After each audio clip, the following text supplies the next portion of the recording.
Бул жумада УКМК мурдагы депутат Султанбай Айжигитов кызмат абалынан кыянаттык менен пайдаланганын ачыктап иш козгогону маалым. Атайын кызмат 30 апрелде Айжигитовду аялы Гүлзат Жолдошова менен кармап суракка алып барган. Көп өтпөй аялы көнүн жаракат алып, ооруканага түшкөнү, кашы жарылган, колу көгала болуп тартылган сүрөттөрү социалдык тармактарга чыгып, УКМК кармоо учурунда залал келтирген деген таризде маалыматтар тарап, окуянын чын төгүнүн билбегендер сөгүп, каргап жатып калышты. Деген менен бул маалымат чындыкка дал келбейт.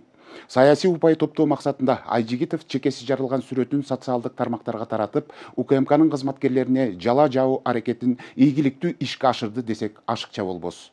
Бирок кашын кантип, кандай ыкма менен жарып, анан сүрөткө тартып чыгарганын Бишкектин 1-май райондук сотунда бөгөт чарасы каралып жатканда тартылган видеодон ачык көрүүгө болот. Ал эми Айжигитовго жана анын жубайына козголгон кылмыш иши жогорку кеңештеги бир катар депутаттардын кыңыр иштерин ачыкка чыгарат окшойт. Кызматынан кыянаттык менен пайдалангандардын катарында Ыйман Нуры фракциясынын лидери Динара Ашимова ачык айтылса, Венера Райымбачаева менен Айсара Абдибаева да бири-биринин кызын жардамчы кылып алышкан деген маалыматтар тар чөйрөдө тарап жатат. Демек, кыянатчылыкты кылган бардык депутаттар бала чакасы менен Айжигитов сыяктуу мыйзам алдында бирдей жооп бериши керек. Жогорку кеңештеги балдары, кыздары, туугандары менен басып алган мамлекеттин акчасын май талкандай жеп жаткан айрым депутаттарга коомчулук кандай баа берүүдө? Кесиптешим Асель Сыдыкова кенен токтолот. Эмне кыласың? Ну-ка давай, что я отвечу? Розовыми глазами на меня не... Мен карманга акыңар жок мени. Кармаа мен колумда. Өзүн өзү атайлап жазап провокация кылып атат да. Эми муну башына келсек билебиз да, башында кандай болгонун. Экс-депутат Султанбай Айжигитовго байланышкан кептер чындыкка дал келеби? Учурда Айжигитовго байланышкан окуялар кызуу талкууланып, түрдүү пикирлер айтылууда. Бул маселени башынан баштасак.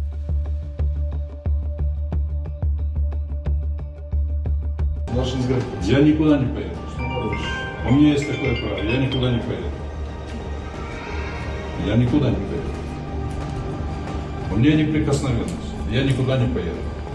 Хотите, вот давайте, скручивайте, я буду сопротивляться. Не, ну никого не буду скручивать. Вот тогда уходи. Частный, пожалуйста, покинь частное помещение. Бул жумада УКМК мурдагы депутат Султанбай Айжигитовдун кызмат абалынан кыянаттык менен пайдаланганын ачыктап иш козгогону маалым. Атайын кызмат 30 апрелде Айжигитовду аялы Гүлзат Жолдошова менен суракка алып барган. Көп өтпөй аялы экөөнүн жаракат алып ооруканага түшкөнү, кашы жарылган, колу көгала болуп тартылган сүрөттөрү социалдык тармакка чыгып, Улуттук коопсуздук мамлекеттик комитети кармоо учурунда залал келтирген деген таризде маалыматтар тарады.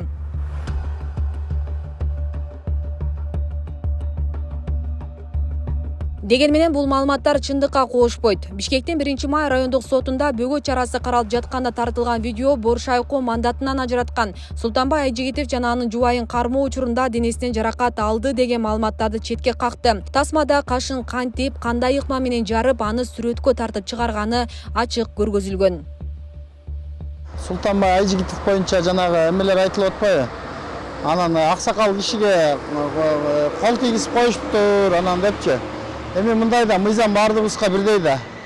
Эгерде показания бер деди, ал өзү ошол орган тарапта иштеген экен, мыйзамды билет, тим более ошо мыйзамды сыйлаш керек дегендейчи.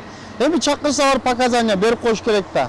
Анан доогоруну анан өзүн өзү койгулап, жана алган жерди сүзүп, анан аягында мен сабап кетишти, анан көгөртүп кетишти деп эми ал бир чоң деле мындай спецназ же бир мындай адам эмес да, жөн эле алып барып эле ошондо өзүн өзү атайлап жазап провокация кылып атат да. Эми муну башына келсек билебиз да, башында кандай болгонун. Мен ойлогондо жакшы чечилиптир деп айтып чыгып эле 3 күндөн кийин айныган да. Значит, бул содасы келишпей калган, бир саясий жактан. Болбосо, мунун артында турган баягы бийликке капа болгондордун бардыгы мен азыркы күнгө чейин ошондой эле ой келип атат. Муну үгүттөп, сиз кыйынсыз, сиз эми туруп бериңиз, аз эле калды, мына дагы моундай болуп атат деп калп элетип өздөрүнүн фейк жанагындай эмелери менен комментарийлерди жаздырып, ушу оборот алгана калды депчи. Ничего подобного ошентип атып мына. Билебиз да, суракка чакырса барбай атып убагында кой ташта эмне болду эле. Татынакай бир генералыбыз азыркыга чейин мынакей жапа чейип Самат Курманкуловдун ачык эле айталы. Татынакай эр азаматыбыз азыркы күнгө чейин мынакей эмеде отурат да. ошондой абалга калды да. Ал эмне ушундайлардын айынан болот да, мыйзамды сыйлабастыктан. Эгерде мыйзамды сыйлабаса, анда ошол учурунда эл жетектеп, элдин башында туруп кантип иштешкен дейм да. Эгерде өздөрү мыйзамды сыйлабаса, буларга мыйзам кереги жок болсо анан булар ушинтип атса анан калган карапайым эл, эмне мыйзам карапайым элге эле иштеш керекпи? Мен жогорку кеңештин депутатымын деп атат дагы элечи, мандатын алып койду да. Ошондо деле мыйзамды түшүнгөн киши айтат да, болду мен 1 саат мурун алса дагы мен уже депутат эмесмин деш керек болчу да. А булардын акылында өмүр бою депутат болуп алышкан да, булар өздөрүнүн психологиясындачы. Анан ошону мен айтат элем, юридикалык жагынан дагы, адамгерчилик жагынан дагы ойго алсак эл жакшы түшүнүш керек да. Анан доогурун өзүн өзү ургулап, анан өсүтү жыгылып, машинелерди сүскүлөп алып, анан кайра аны видеого тартып, мындайча айтканда элди мондай бузукулукка эле үндөп атат да. А башка неме болсо кой болдугула, кемчилик бизден кетип калыптыр. Эми тынччылык болсун мындан ары деп бийлик менен элдешип мындай жакшынакай кылыш керек эле да. Учурда Айжигитов акылатчандардын көзөмөлүндө турат. Анын кашын кантип жарып алганы, эсин жоготууга эмне себеп болгону, ден соолугуна байланыштуу жубайы жана дарыгердин төмөндөгүчө пикири тарады. Салынан жыгылды деп жазып чыкпайт. Да, чеке ошондон болот. Бул киши бир топ жылдан бери, 10 жылдан ашык убакыттан бери гипертонический болезнь деген оор менен ооруйт, давлениясы көтөрүлөт. Ошол начар сезген мезгилде ошо давление алгылата турган дарыларды давленияны өлчөөбүздөн берип коюшкан. Бул жерге келгенде давлениясы өтө ылдый абалда келди. Бул жерден 60-40 давление менен келди. Бүгүнкү күндө давлениясы уже нормага келип, состояниясы стабильный. Айжигитов жубайын жогорку кеңештин аппаратына мыйзамсыз жумушка киргизип, казынага 3,2 миллион сом зыян келтирген. Бул боюнча атайын кызмат билдирген. Айжигитовдун сөзүнө караганда, жубайы депутат Динара Ашимованын жардамчысы болуп иштесе, Ыйман Нуру фракциясынын депутаты Динара Ашимованын баласы Айжигитовдун жардамчысы болгон. Баламды алыңыз, мен сиздин аялыңызды алайын. Хорошо деп анан. Ошонтон алган Ашимовду иштеп жүргөн. Иликтеп, септеп мага уголовный дело ачып, анан кийин бир бала кылып, баардыгы закондорду бузуп, ошону ишке ашырып, анан кийин судимый кылып, анан шайлоого жолотпой коюшту. Ошол эле максаттары эле ошол булат. Өзүнүн жакындарын алып барып иштешпеш керек ал жерге. Ал эми депутаттык мандатты буларга мамлекет берген жок, буларга эл берди мандатты. Эл бергенден кийин, элге кызмат кылам дегенден кийин өзү элге пример болуш керек. Пример болуш керек. Мыйзамды бузбаш керек. Жакындарын өзүнөн алыш кылыш керек. Иштесин, башка жакшы иштесин. Башка жакшы иштесин. Эч ким талашпайт, башка кылбайт. Өзүнүн кесиби боюнча тажрыйбасы болсо, ишти билсе, иштей берсин, тыюу салынбайт. Бирок мыйзамды билип туруп, түшүнүп туруп, өзүнүн жакынын өздөрүн апарып иштетип алганы бул туура эмес. Султанбай Айжигитов өзүнө тагылган айыптарды саясий куугунтук деп айтып келет. Бирок мыйзам баарына бирдей. Өзү мыйзам чыгаруу органынын башында туруп алып, кызмат абалынан кыйнаттык менен пайдаланганы далилденди. Тиешелүү органдар сөзсүз түрдө юридикалык баа бериши керектиги айтылууда. Жок эле дегенде мен бир жерде иштеп калгам, айтпай эле коеюн. Эми жок дегенде ушу таза болсо экен секретарша десең ошо балдысы болуп чыгат да. А берки бухгалтерларды, беркилерди айтпай эле коелу, алардын баары туугандары. Bir eme жерде bir 30 kişi olsa ошо 30 туугандары да. Эми булар ошентип эле күн көрүп келишкен да.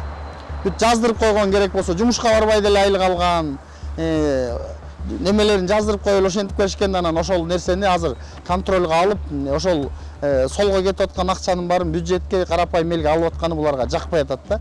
Бул ал деген ошол нарушение бул эле эмес. Ушу Айжигиттин артынан көптөгөндөр чыгат да дагы, чыгыш керек, аны казыш керек. Убагында мамлекеттин акчасын, тууганын, бала чакасын, балдызын баарын жазып алып айлык алгандар көп, фактылар толтура.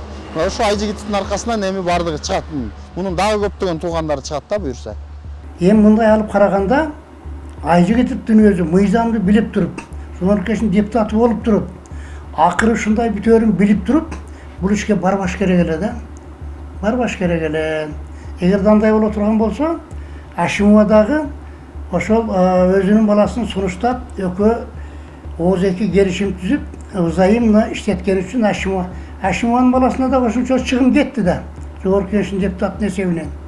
Значит, андай болгондо Айжигиттин аялы да төлөш керек, Ашимова да баласы үчүн төлөш керек, ал акчаларды кайтарып Жогорку Кеңештин эсебине өткөрүп бериш керек.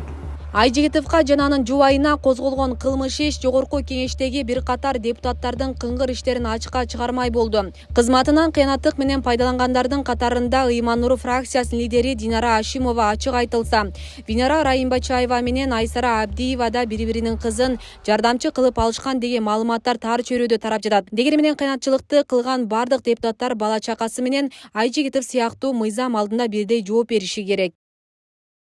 Асия Сыдыкова, жумалык аналитикалык программасы үчүн.